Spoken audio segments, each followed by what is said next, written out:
Welcome back, everyone. Stephen Lancaster is our special guest. His website is www.monstervisiontv.org.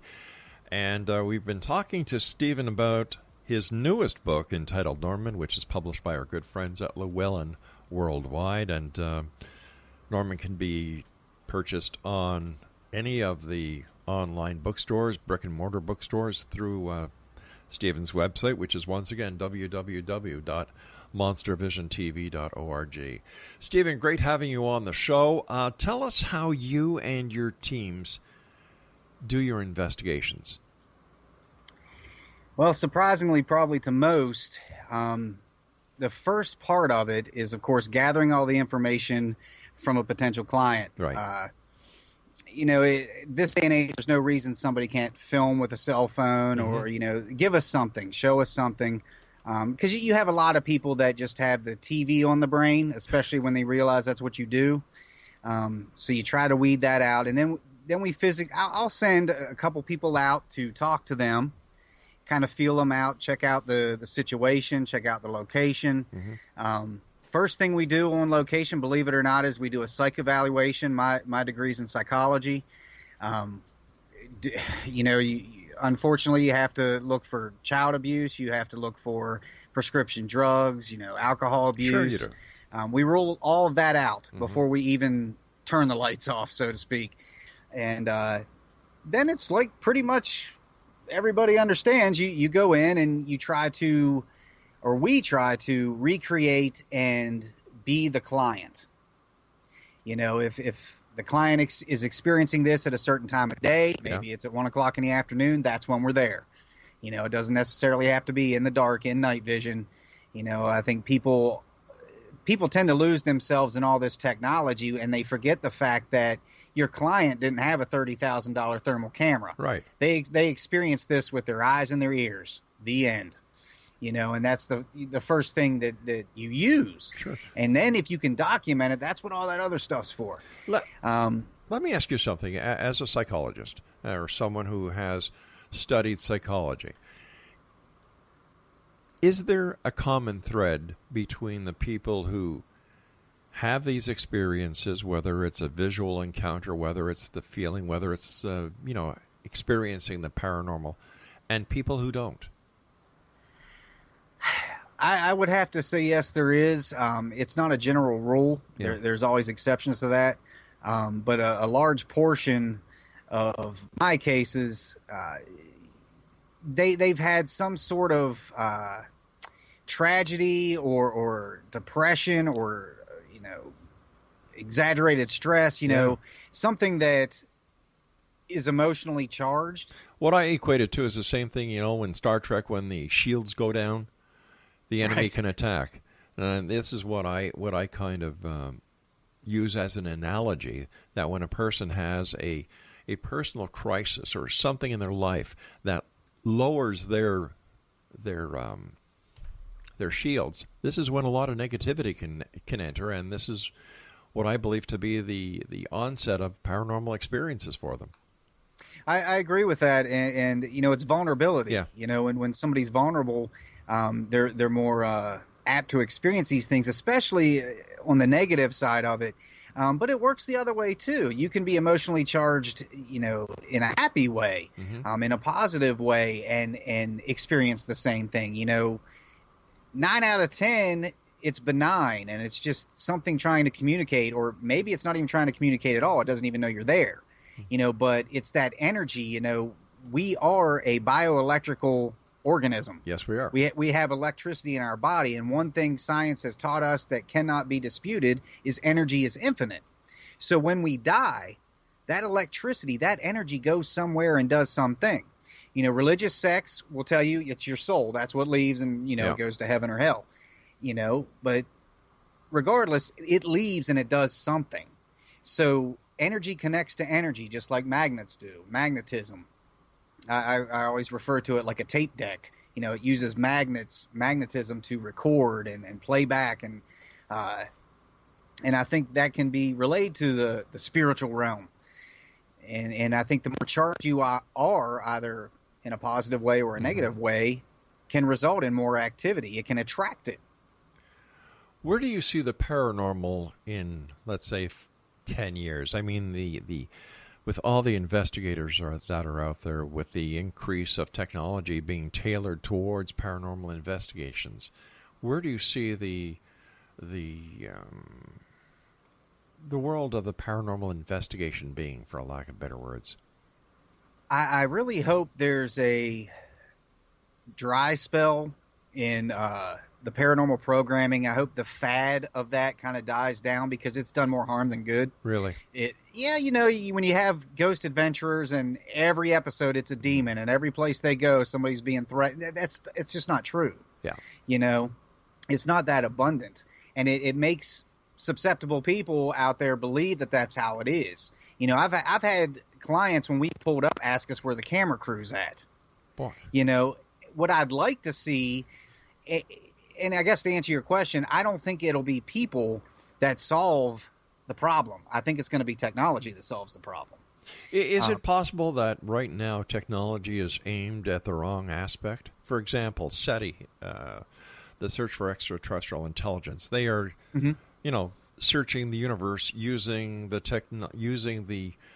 guidelines to existence based on humans. Thank you for saying that. You just took the words out of my mouth. Yeah. Thank you for saying that. It's exactly what I was going to say. The problem our science has is we base everything on our own science. Exactly. Our own. If it doesn't have water and it doesn't have air, it can't survive. I call that baloney. Yeah. That I believe we would be arrogant as a species to think that this is all there is. Whether you want to call it supernatural or paranormal, there is other life out there. There's got to be. Yeah. And like you said, it's exactly what I've said in lectures. We cannot base everything on our science. Our biology, we can't do that. I also wonder, people swear by Einstein that the speed of light, the fastest we can go, what happens to us when we die? What happens if Einstein's wrong? What happens let's say in 3 months, somebody comes out with something new and exciting that proves Einstein was wrong? And that could very well happen. And again, that's kind of something I touch base on in lectures, is at one point we thought the earth was flat. Yep. Sadly, some people still do. At one point we thought in order to prove a woman was a witch, we'd throw her in a body of water. If she floated, she was a witch. So this poor woman would have to drown herself to prove she wasn't. At another point in time, we thought it wise to stand in a straight line with a rifle that only had one shot and shoot at each other. Yeah.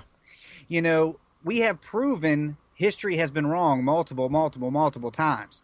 And there's nothing saying that Einstein could be proven wrong. There's nothing saying there's going to be a new discovery 10 years from now that completely negates everything we thought was true. Yeah.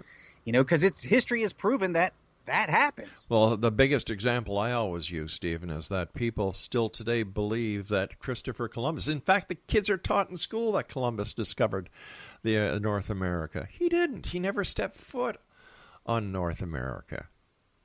And it's a shame, too, because our educational system is so distraught. Yep. It depends on where you're being taught. Exactly.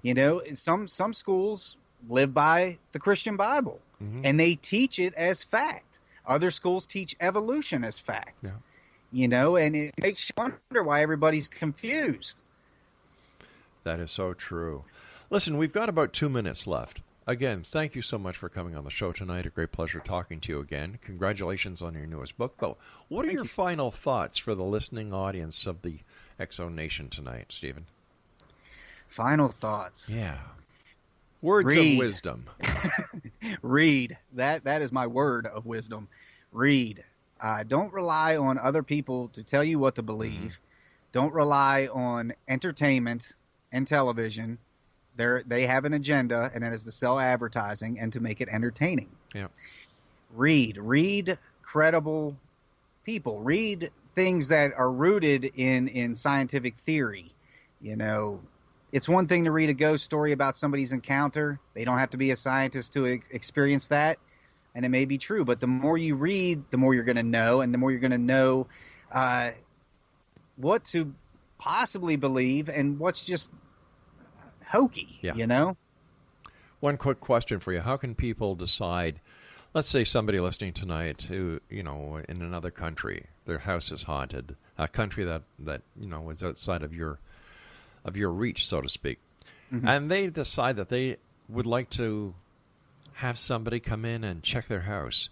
They go on the internet. How can they tell who's credible and who are, some of these sensational people who, like you said earlier, everything is either demonic or something way out of whack? How do you find out who's who? Unfortunately, there's no real database. There's no guild. There's no board of directors, and you just got to read. If you find somebody in your area, if you can't find anything in the past 6 months, 10-1, they don't have the clout that they're boasting. There isn't anything you can't find on the internet now. Stephen? And look for people that have wrote about it. Look for people that like I said, if you find somebody and there's nothing out there about them and they got their little website and it's one or two, you can tell a lot. You watch their videos, hear how they speak, hear how they handle a situation. Would you want that person in your house? Stephen, I hate to do this, my friend, but we've run out of time. I want to thank you so much for joining us, Stephen. Continued success, and Exonation, if you'd like to get Stephen's latest book, Norman, from our good friends at Llewellyn Publishing, www.monstervisiontv.org, and available at bookstores everywhere, online and off. We'll be back on the other side of this break as we continue here in the X Zone from our broadcast center in Hamilton, Ontario, Canada. Don't go away.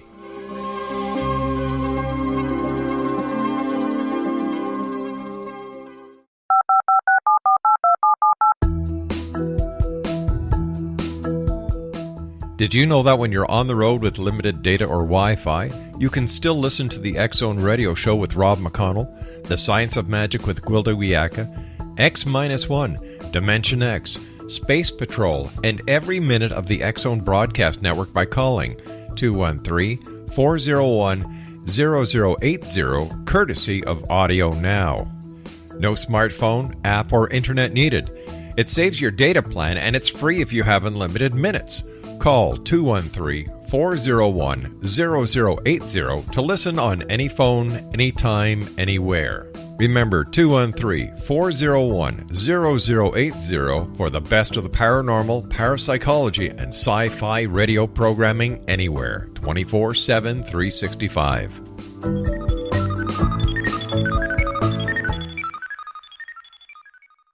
You have heard of the X Zone? Now watch it on Simul TV.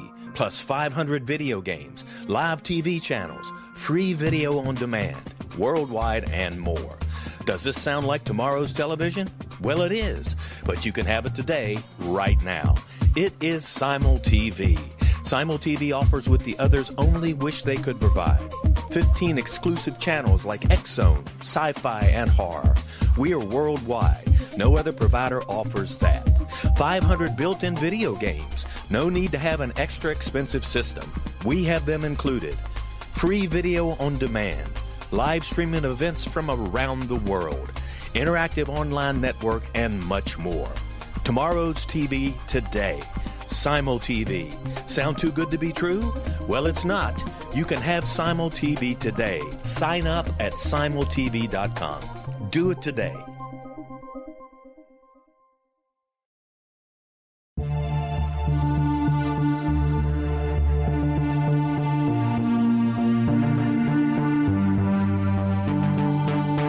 We live in rapidly shifting times of extreme volatility and uncertainty. Such profound change brings a unique opportunity for the evolution of consciousness. I'm Gwilda Wiyaka, host of Mission Evolution Radio Show, a program that explores the latest scientific developments and deepening spiritual truths supporting human evolution. Join me on XZBN.net, where I interview leading experts in science, physics, medicine, spirituality, and more. By applying divergent viewpoints to leading-edge topics, we uncover expansive and evolutionary truth to assist you on your path to enlightenment. More information and past episodes are available at missionevolution.org.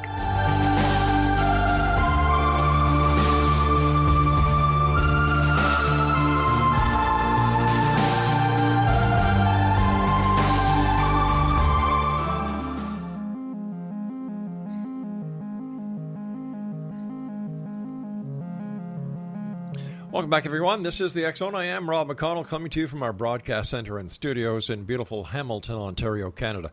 Now, people ask me all the time, I get emails saying, Rob, where is Hamilton, Ontario? Well, if you're to take a look on a map, if you don't have Google Earth, that is, and all you need to do is find Lake Ontario, the 5 Great Lakes in North America. Find Lake Ontario. Lake Ontario is the Great Lake that is the most easterly. Find the city of Toronto, and then go down the shoreline to Niagara Falls. You know, the famous falls? Smack dab in between, and what we call the Golden Horseshoe, is Hamilton. And that's where we originate from, and we have been for, oh my gosh, we've been in the Niagara area broadcasting the X Zone radio show. Well, let's see, this is our 28th year of broadcasting. So I would say about 3/4 of the time of the show, we've been broadcasting from Hamilton. In fact, since 2001, we've been broadcasting from Hamilton, and we're very proud of our city. It's a super city. We're known as the Steel Town here in Canada. And if you'd like to find out more about Hamilton, just Google the city of Hamilton. It's filled with wonderful information, and if you're in the area, drop into Hamilton. The most friendliest people in Canada, right here. Our guest this hour is Stephen Lancaster, and Stephen has been telling me and you and sharing his experience as a paranormal investigator. In 2007, he formed PIT, the Paranormal Investigation Team, which was later dubbed the Pit Crew. During its peak, the Pit had members and divisions in North Carolina, South Carolina, Maryland, Kentucky, Connecticut, New York, West Virginia, California, and more.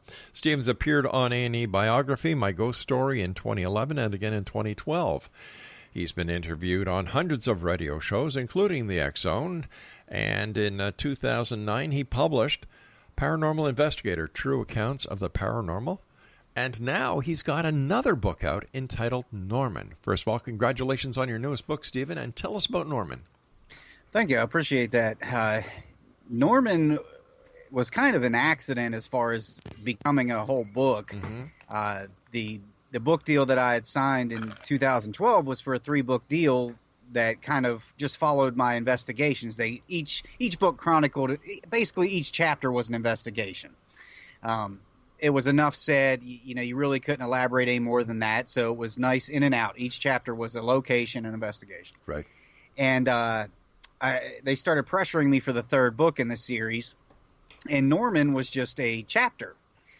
And I started talking to my acquisitions editor, and I said, look, this is one of those cases where, can I write 2 or 3 chapters, on him? Because there's so much to say. There's so much to share as far as the research. And anyways, to cut that short, they wanted a whole book on it. Wow. Once I sent them everything I had, they're like, wow, can you put this into a whole book? Well, let's deviate from your format. So it was a first for me to have to focus on one case for an entire novel. And turns out, in the little bit of time it's been out, it's actually turning out to be my bestseller in comparison to the other ones. Well, congratulations again, my friend. Thank you. And it was also new to me because I had never subscribed to the idea of haunted objects. I always believed it was more of a Trojan horse type thing. Uh-huh. Where, maybe this object's moving, but something's making it move, that kind of thing. And my fiance and I are suckers for secondhand shops and antiques and vintage stuff. I really love. And I wanted this box, this old wooden box that I saw way up on the shelf in this antique store. And I pulled it down and opened the door, and there's this doll in it. Ooh. Never seen this doll before in my life. Didn't look familiar to me at all. But I wanted him because there was just something about him that made me want him. And I asked the lady, and she didn't even know he was in it. And she's like, how about $5, And I'm like, this doll I can't believe the way he looks, He looks like, I said he looks like hell. And she said, you can't make this up. She said, well, something that looks like hell was bound to come from there. I was like, oh, wow, where's the music and the dark clouds coming in, yeah. And we took it home, and lo and behold, things started to happen at our house. Wow. Things like we what? couldn't explain, things like we what? couldn't blame the dogs for. And it got so intense that we ordered an additional surveillance system, one that we take out in the field, and then one we just put up all through the house. Right. To monitor the house 24/7.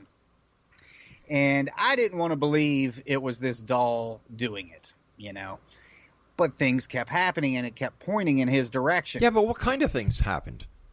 Well, at first it was subtle. Usually is. You would hear something move, and you would turn around and nothing would be there. You'd be the only one in the house, or you'd see something drop. The first real solid thing that happened is I was actually on the computer writing, and something hit me in the back of the neck really hard. And I turned around, I looked down on the floor, and it was this little 6-inch statue from Korea that is supposed to represent protection. Oh, some protection. Go figure. And I rewound I reviewed the surveillance. Yeah. And sure enough, you see this thing come off the bookshelf across the entire room and hit me in the back of the head. So, well, I've got to ask you a question at this point. You didn't do anything to tick your girlfriend off, did you? No. Okay. No. So I was like, okay, wow, I got this on surveillance. Right. I immediately contacted my fiance. She was a nurse at the time that this happened. And, I'm sending her the clip of the video through Facebook or something, and she couldn't believe it. Yeah. Well, a few days after that, the grandkids were over, and I was babysitting them. They would sit here and in the bedroom and play Nintendo or whatever, and I would work on my book. Well, the doll, his real name is Matty Mattel. He was the mascot for Mattel. He was released in 1962. He had his own little cartoon series and all that. This I learned after the fact when I researched him. I didn't name him Matty. I just said he doesn't look normal. Norman, it just kind of came out, so that's how he got his name. And my grandkids were here, Liam and Lindsay, and Liam was on the bed, and Lindsay was playing one of her Nintendo games or whatever they play nowadays, and Norman was sitting up on the bookshelf. Well, they get my attention. They say, Norman's on the bed now. I turn around, and sure enough, Norman's sitting on the bed. I didn't think anything of it. They're kids. Sure. I thought they did it. So I keep working. Well, then I go to use the restroom, and then the kids start screaming. And they're like, Norman moved. And I'm like, come on, guys. And they're like, review the surveillance. They're all into it, Oh, sure. I'm like, all right, I'll humor them. What I saw, it's giving me chills now, and I haven't even told you. What I saw blew my mind. Yeah, blew my mind. I'm sitting at the desk. I get up and I go to the restroom. I come back. This doll was moving the entire time behind me. Okay, Liam is facing the TV, so his back is to the doll. Lindsay isn't looking at the doll. This doll turned its head in my direction, I guess to see what I was doing or if I was looking, then turned and looked at Liam, my grandson, and then looked down at the bed and then sat back up like he didn't do anything, like he just went inanimate again. Are you sure this isn't Chucky you've got there? And now, what really adds to that is he is not mechanical in any way. He's one of the old pull-string dolls. It rolls the little rotary thing in there. Oh yeah, like my kids had the old Beanie and Cecil doll, right? Or a Chatty Cathy doll where you pull the string in the back. Yeah, nothing electrical about him whatsoever. Nope. In fact, his head looked down in that video. His head can't even physically do that. I couldn't even push it to get it to do that. It only goes left or right. That's all it does. So that sparked my curiosity. That's when I started pointing towards the doll. So I decided to actually run some experiments. I fixated some cameras on him. I put they're called ion testers. They measure ionic energy. Everything's got it. We've got it. And basically, they're these little black boxes with antennas on them, and when ionic energy crosses those antennas, it lights up. Yes. So you know it's there. Well, I placed one on his head, I placed one between his legs, and one beside him. Ooh. These things lit up like a Christmas tree. All right, this is in the middle of the bed, so there's nothing electrical around, and he's giving off ionic energy. So then I do electromagnetic field testing. Norman was giving off fields comparable to a refrigerator. Again, nothing electrical about him. Then what really sealed the deal for me is I pointed a temperature gun at him. This is all on video. I filmed it all. It was 74 degrees when that red dot hit him in the chest. Right. Within 30 seconds, it dropped to 54 degrees. So not only was he manipulating fields around him, he could control the temperature as well. that's when I started to, okay, there is a spirit, entity, something controlling him or in him. And it just, I don't want to ruin the book for everybody, but it chronicles from the day we got him up until I had to finish the book, and we still to this day continue researching him. What do you know? What do you know to about have something like that in your own home and to be paranormal researchers? You can't ask for anything better than that, But is that a coincidence? Was it fate that you went into this store and you spotted this box, and inside the box was this doll that makes Chucky look like an amateur? Mind you, your doll doesn't have say a knife, that because the early reviews of the book, a lot of people said the same exact thing. Wow. In their own words. Hey, listen, you and I have got to take our final break. Please stand by. Great talking to you, Stephen, and again, congratulations. Is your book available on your website? It is. You can get it on the website. You can go in any Barnes & Noble. You can order it off of Amazon. It's pretty much anywhere books are sold. And is it published by who? Llewellyn Worldwide. Great people, Llewellyn. Good friends of the Yes, X sir. Stand by, Stephen. Great talking to you. And X-Zone Nation, if you have any dolls in your house that start moving, give me a call. We'll blame Stephen together. This is the X-Zone. I am Rob McConnell. Stephen Lancaster is our guest. www.monstervisiontv.org. We'll be back on the other side of this break. Don't go away.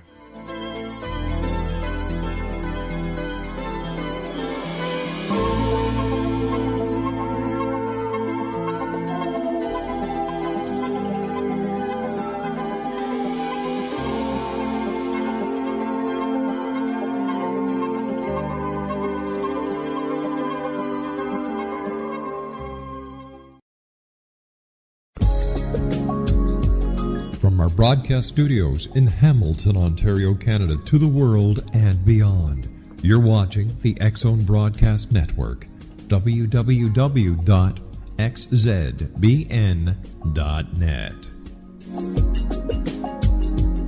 AVS Media. You have heard of the X-Zone? Now watch it on SimulTV, plus 500 video games, live TV channels, free video on demand, worldwide, and more. Does this sound like tomorrow's television? Well, it is, but you can have it today, right now. It is SimulTV. SimulTV offers what the others only wish they could provide. 15 exclusive channels like X-Zone, Sci-Fi, and Horror. We are worldwide. No other provider offers that. 500 built-in video games. No need to have an extra expensive system. We have them included. Free video on demand. Live streaming events from around the world, interactive online network, and much more. Tomorrow's TV today. SimulTV. Sound too good to be true? Well, it's not. You can have SimulTV today. Sign up at simultv.com. Do it today.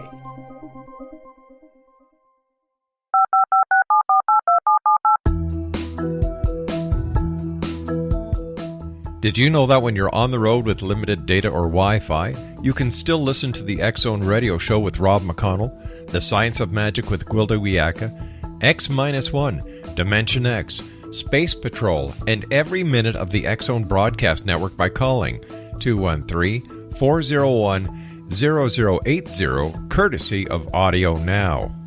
No smartphone, app, or internet needed. It saves your data plan, and it's free if you have unlimited minutes. Call 213-401-0080 to listen on any phone, anytime, anywhere. Remember, 213-401-0080 for the best of the paranormal, parapsychology, and sci-fi radio programming anywhere, 24/7, 365.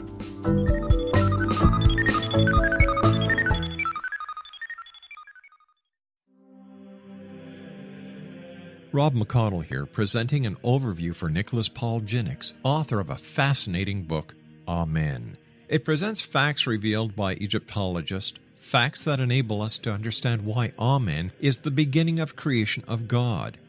It provides recommendations for religious leaders of the major religions to unify their beliefs and teach the Word of God. Love one another. Amen informs people how mankind conceived God. It was the Egyptians that developed the concepts of a soul, a hereafter, and Son of God. And finally, After the worship of many gods, they conceived the belief in one universal God, the maker of all there is. For more information, visit www.futureofgodamen.com. That's www.futureofgodamen.com.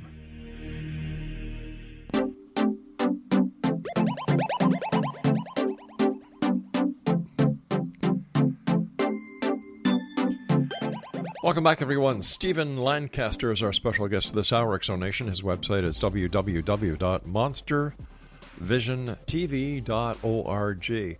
So, Stephen, this orb that manifest or whatever it did, shape-shifted, how do you explain it? How do you explain it? I don't know.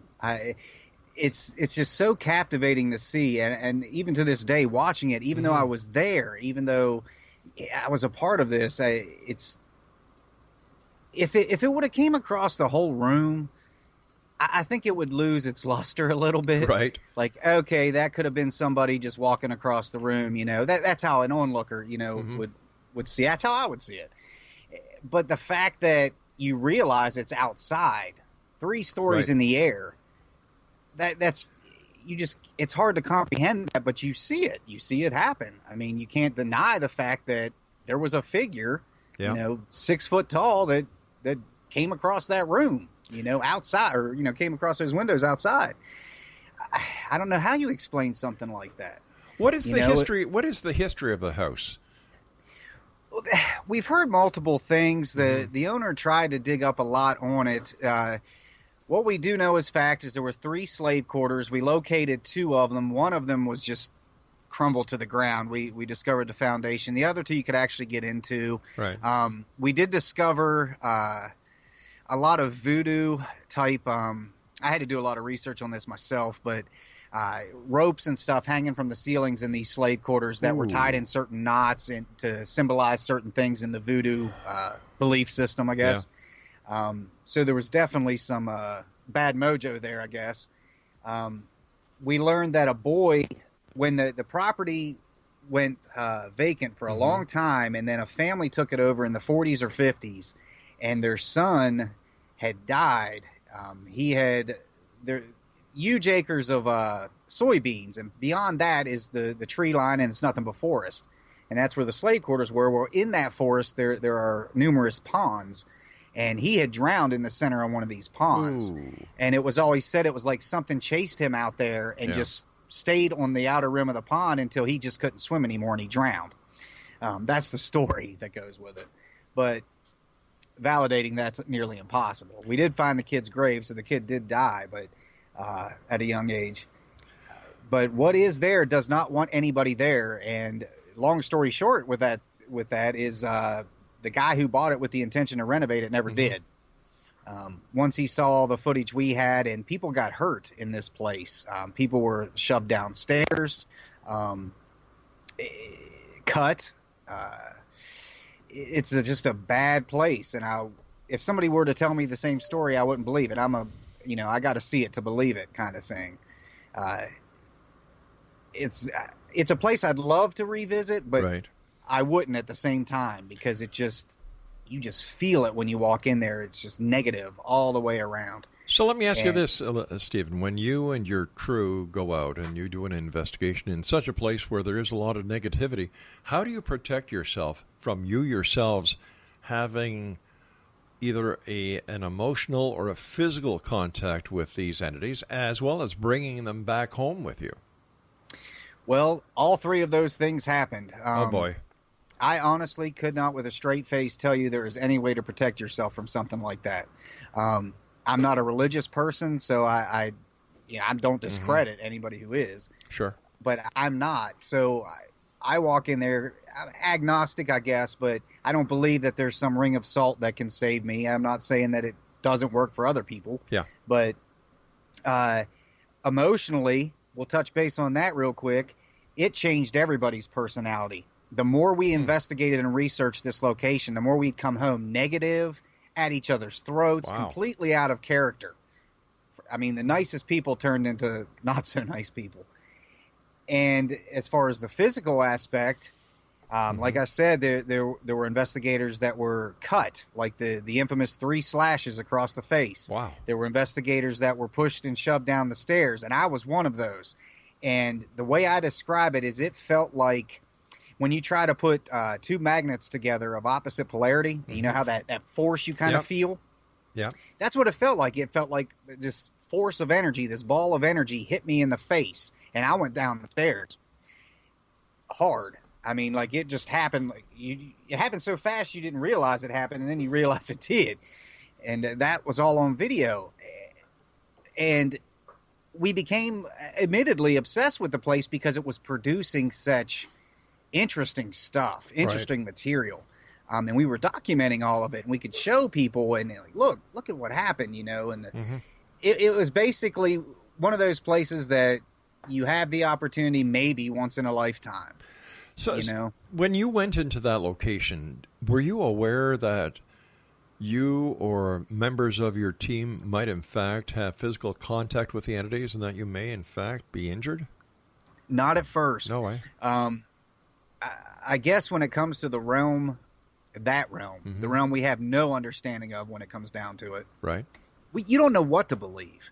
You know, when you're at a location and you believe that you're communicating with, let's say, a child because it sounds like a child, or what they're doing is something a child would do, you know, playing with a ball or something like that. You don't know for a fact that it is. Yeah. You know, it could be just, well, I hate to say the word adult, but it could be an adult pretending to be, or, I mean, we just don't know. I mean, I'm a prankster, you know, in real life. I like to play jokes on people, and I'm sure in the afterlife I'd be exactly the same, only better because I have attributes that we don't, you know? And I often think about that. And when we first started researching the place, it was benign. It was playful. We thought we were talking to this boy that drowned. Yeah. Because that's where everything was leading us. To finding articles about the drowning that weren't there the last time we were there. I mean, wait a minute, we looked through here. Why is this here all of a sudden? I mean, stuff like that. It was all pointing to him. Sure. And then just one weekend, because we'd spend 3 or 4 days there at a time because it was such a distance to travel. And just one weekend, it just completely did a 180. And it just hammered all of us. Unreal. And I mean, it's kind of like the spider, you know, you welcomes you in, and you just don't know what you're going to get. You can't always believe what you know, you just, there's nothing concrete, you know. I can hear frustration in your voice. I can hear wonderment in your voice. I can hear, you know, questioning in your voice. With all this evidence, what happened? Well, long story short, when it really hit the dark part, where I started seeing this transition in everybody, and I started seeing people get hurt, including myself, I called it. I said, "Look, we're done. Somebody's really seriously going to get hurt. You know, this is no joke. I don't think we can take this any further beyond. I mean, there's been physical contact. There have been threats. I mean, we have everything we need." And we took like a 3-month break. I said, let's take 3 months away from it. Let's see what happens. Because I kind of have a belief that the more you research a spiritually active location, the more charged you become to it. Like when you take a paperclip and you rub it vigorously on a magnet, it temporarily becomes magnetized. So I believe, you know, after 4 or 5 days being away from it, you started to feel better. You know, everybody was back to their normal self. Wait a sec. Hold on. Let's back up a few seconds. If you rub paper on a magnet, it becomes magnetized? A paper clip. Oh, okay. Like a paper clip. Okay. All right. You know, and for a brief moment in time, you can pick up other paper clips. You can make contact. Yes. Yeah. So I kind of take that philosophy into the paranormal field. Like, okay, the more that you are involved in a spiritually active location, you become magnetized. Or do you become possessed? That's a word I rarely use. Why not? Well, because when you use the word possessed, it has religious overtones to it. I never use the word demon. Okay. I think, and this may be presumptuous, but I think people often put the label demon on things way too fast and way too often. I believe if you are evil in real life, our life, the reality we know, 10 to 1, you're going to be the same in the afterlife. If you were a child molester or a rapist or a murderer, I doubt you flip a coin when you enter that realm. But what happens here? Do we separate the paranormal from religious philosophy? Does one counter the other? Does one negate the other?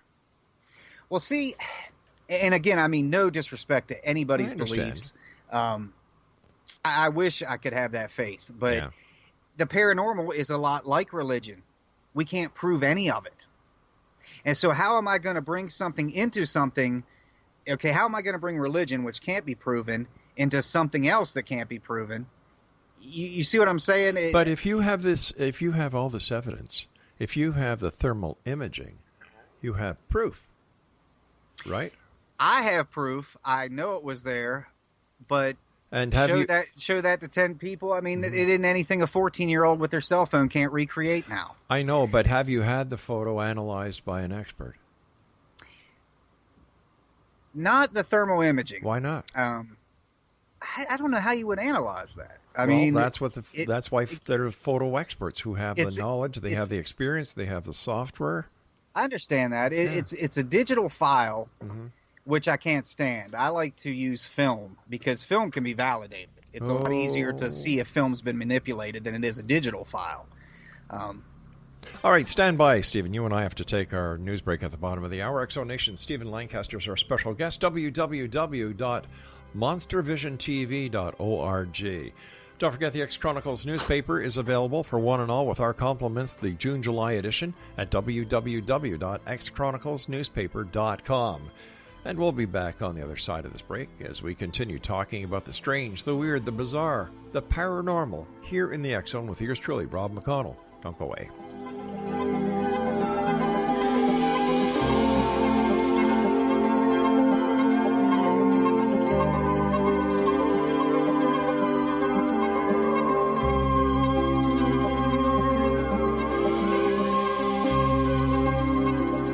You have heard of the X Zone? Now watch it on Simul TV, plus 500 video games, live TV channels, free video on demand, worldwide, and more. Does this sound like tomorrow's television? Well, it is, but you can have it today, right now. It is Simul TV. Simul TV offers what the others only wish they could provide. 15 exclusive channels like X Zone, sci-fi, and horror. We are worldwide. No other provider offers that. 500 built-in video games. No need to have an extra expensive system. We have them included. Free video on demand. Live streaming events from around the world. Interactive online network, and much more. Tomorrow's TV today. Simul TV. Sound too good to be true? Well, it's not. You can have Simul TV today. Sign up at simultv.com. Do it today.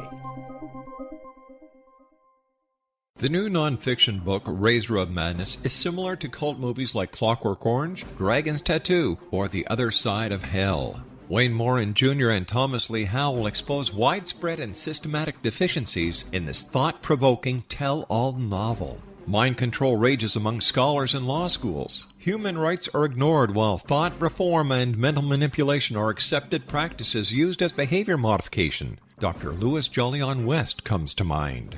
Media and public scrutiny shows that United States mental hospitals are in fact destructive murder industries. Razor of Madness expose novel details this epidemic through an in-depth professional and personal investigation. For decades, there has been a revolving door policy that still releases killers and pedophiles back into society. The maestro of mind control continues to haunt America to this very day. Razor of Madness is available in paperback or as a downloadable ebook at Amazon.com.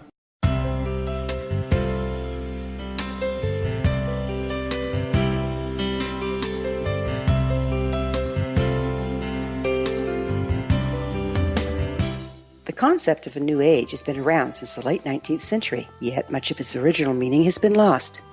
What exactly is the new age? Is it a religion, a collection of obscure esoteric practices, a series of doomsday predictions, or an astrological event? The New Age Chronicles is a unique, complementary publication bringing reason and grounded information to separate fact from fiction. Chock full of valuable information to support you as we make the monumental shift into the new era. You won't want to miss a single innovative issue. The New Age Chronicles newspaper is coming soon to www.newagechronicles.com.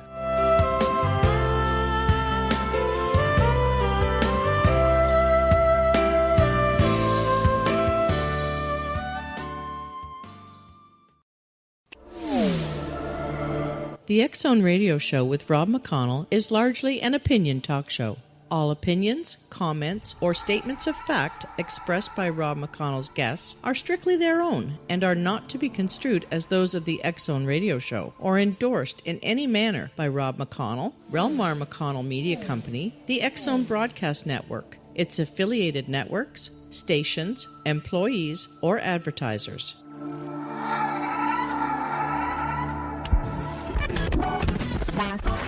All Hit Radio.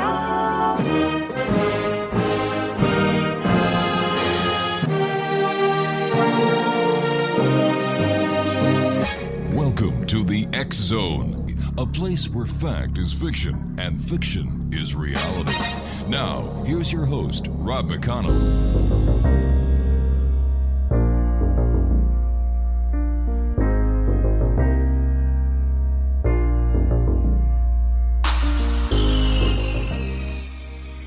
And welcome to the X Zone, everyone. My name is Rob McConnell, and for the next 4 hours, I'm your host and your guide as together we cross the time-space continuum to this place that I call the X Zone.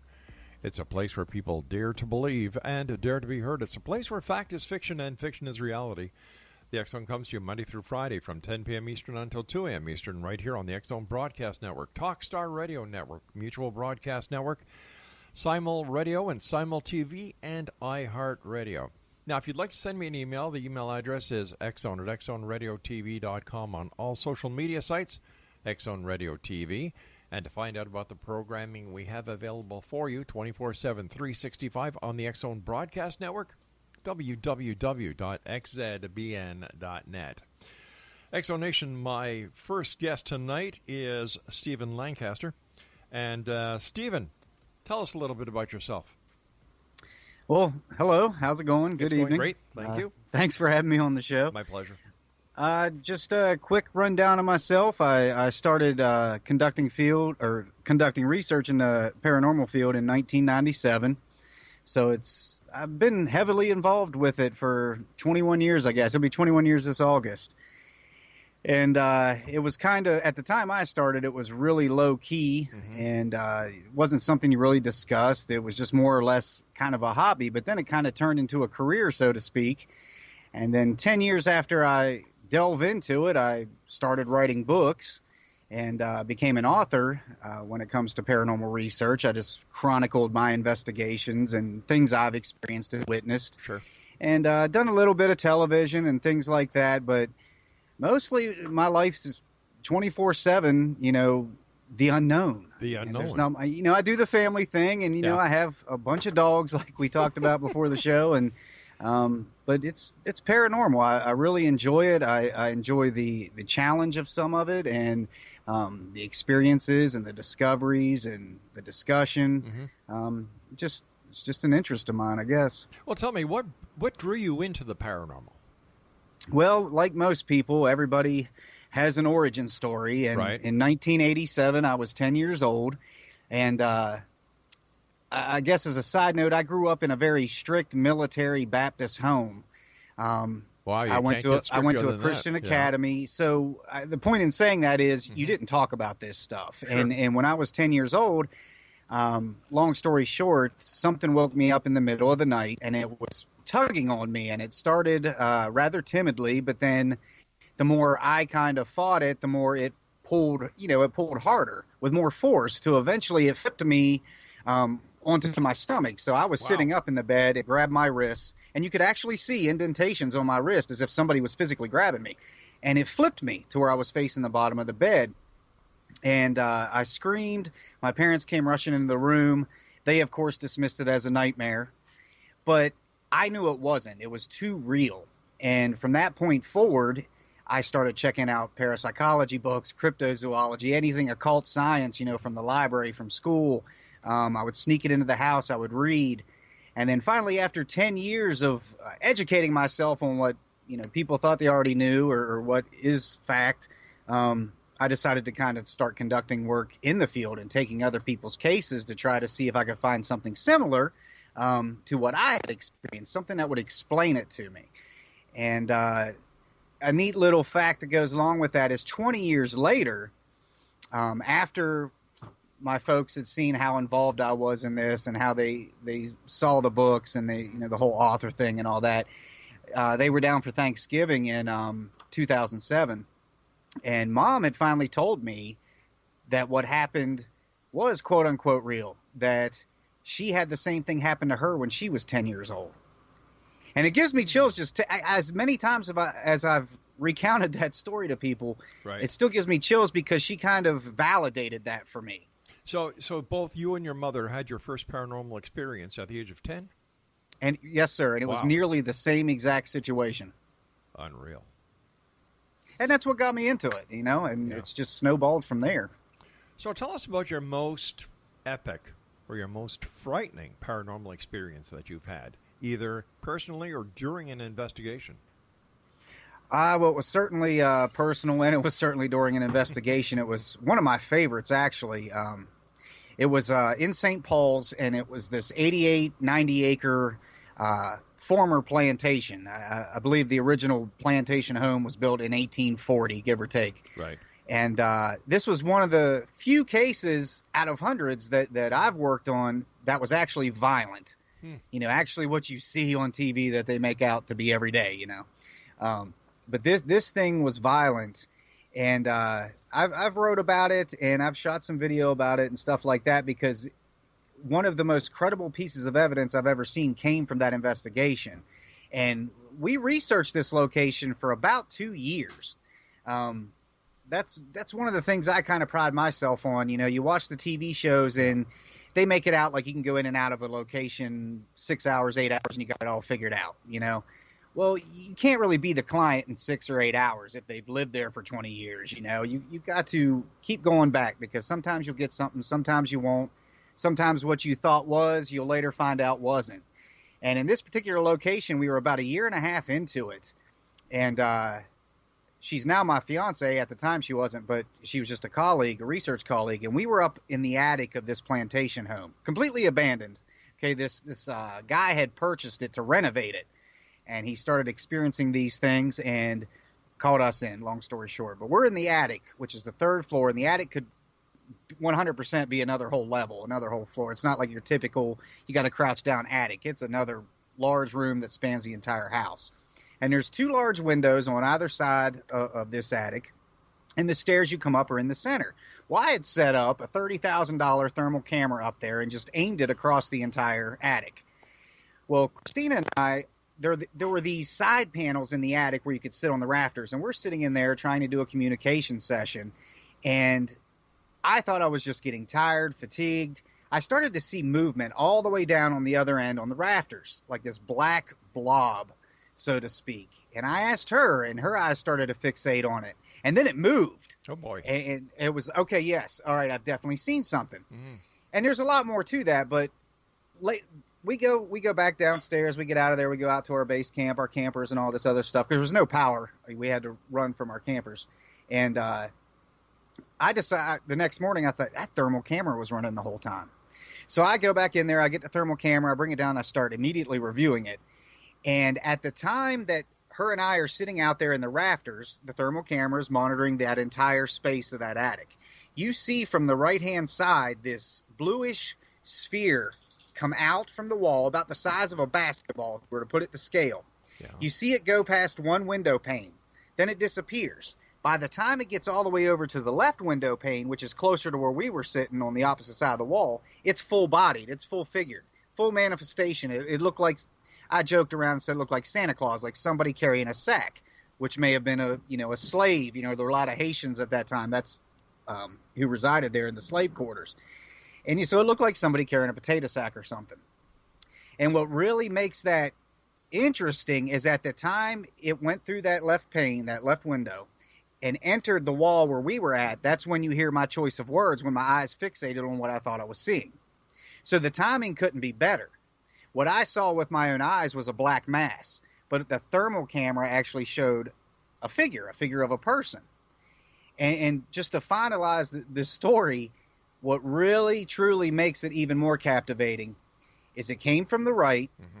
You see it in the first window as a sphere. Right. Then it disappears because it's nothing but wall. Then you see the next window, and it's full-bodied. That means whatever crossed was outside, not inside, or that thermal camera would have caught it the entire time. It only caught it in the windows, which means whatever that was outside 3 stories in the air. That, to me, is truly captivating, and I have held this piece of evidence dearly. That happened in 2012, and I have yet to meet its match, as far as the work I've done. So how do you explain it? As a paranormal investigator and researcher, how do you explain what you witnessed firsthand, what you have on thermal imaging? How do you explain it? I'm not sure how to explain it as far as science is concerned, I guess. Mm-hmm. I learned a lot from that experience. What did you learn? Mainly because what I saw with my own 2 eyes was black, solid black, but it was 3-dimensional. It was mass. So that tells me the naked eye saw black. Right. But the thermal camera, you saw the figure, you saw the different color tones, the different temperatures, and you saw it manifest from a sphere to the outline of a person, or what would be a person. All right, Stephen, stand by. You and I have to take our first break for this hour. Exonation Stephen Lancaster is our special guest. Facebook, he is /author Stephen Lancaster. He's also got a Twitter account. He also has a Facebook page called Monster Vision TV. And if you'd like to visit his website, it is, tell me what your website is again. monstervisiontv.org. Can't get any easier than that, can it? Stephen Lancaster and I return on the other side of this break as we continue here in the X Zone with yours truly, Rob McConnell, from our broadcast center and studios in Hamilton, Ontario, Canada. Don't forget, the June-July edition of the X Chronicles newspaper is now available for you with our compliments at www.xchroniclesnewspaper.com.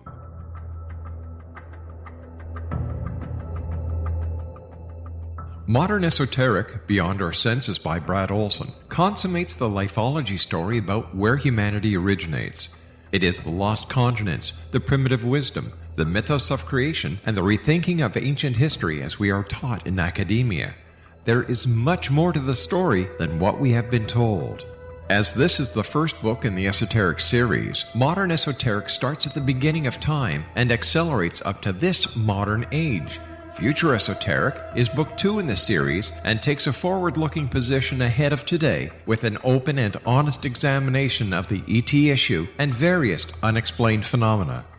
To discover the writings of author Brad Olson, visit www.bradolson.com. That's www.bradolson.com.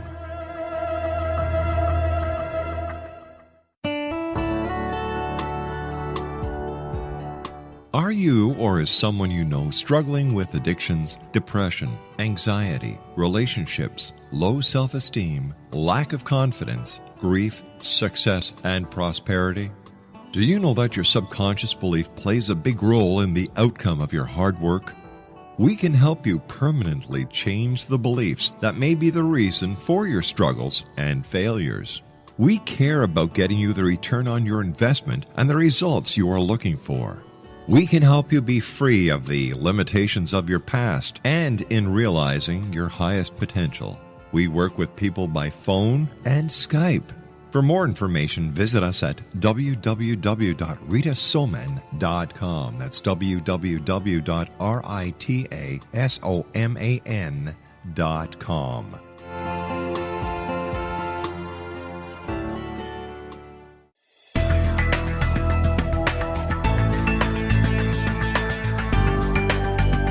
Do you think you have energy problems in your home? Do you feel better when you're away than when you're home? Joey Korn is a global leader in the world of dowsing who specializes in personal energy clearing and space clearing. He can help you create an ideal energy environment in your home no matter where you live in the world. Learn about his remote spiritual house cleaning services and much more at www.dowsers.com. You can get Joey's book, Dowsing, A Path to Enlightenment, as well as other dowsing books and tools, Kabbalah books, and Walter Russell books. Joey's work is really amazing. Go to dowsers.com right now. That's DOWSERS.com or call 1-877-DOWSING. That's 1-877-369-7464.